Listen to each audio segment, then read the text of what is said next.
price of faith when belief becomes a business. Did you know that Americans lose an estimated $20 billion annually to religious scams? That's more than the GDP of some small countries, folks, and it's a tragedy. These scams prey on the most vulnerable among us, people seeking solace, guidance, and a sense of community. These aren't your stereotypical street corner con artists. These are often charismatic leaders, adept at exploiting faith for personal gain. They preach prosperity gospel, convincing followers that lavish donations are tickets to divine blessings. They peddle fake miracles, preying on the desperate and the ill. And the worst part? These scams often fly under the radar. Victims, ashamed and disillusioned, hesitate to come forward.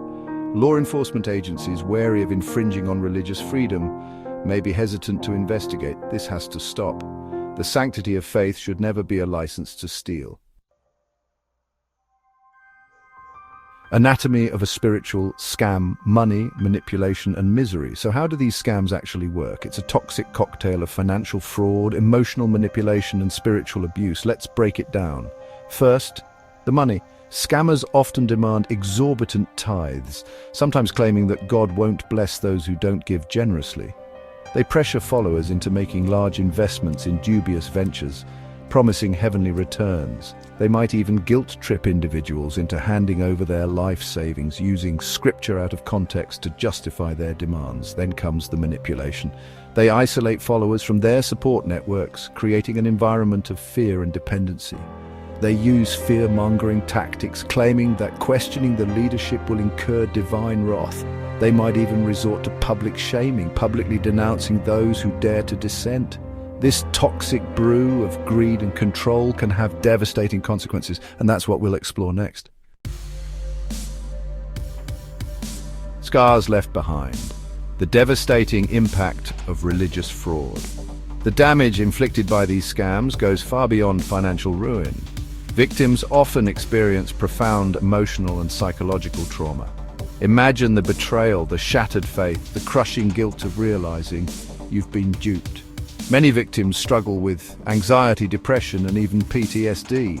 Their trust in religious institutions, and sometimes even in their own judgment, is irreparably broken. And it's not just individuals who suffer. Families are torn apart, communities are fractured, and the very fabric of trust that binds us together is eroded. The ripple effects of these scams can be felt for generations.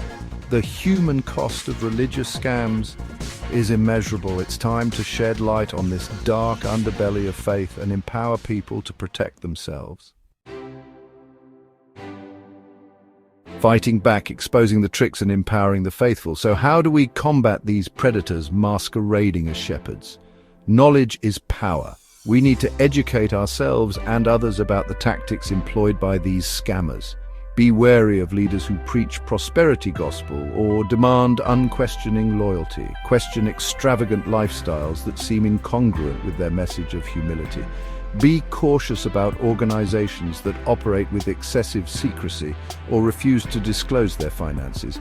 Remember, true faith should empower, not exploit. It should foster critical thinking, not blind obedience. It should inspire compassion, not demand financial sacrifice. If you suspect you've encountered a religious scam, don't be afraid to speak out. Report it to the authorities, share your story with others, and seek support from organizations dedicated to combating religious fraud.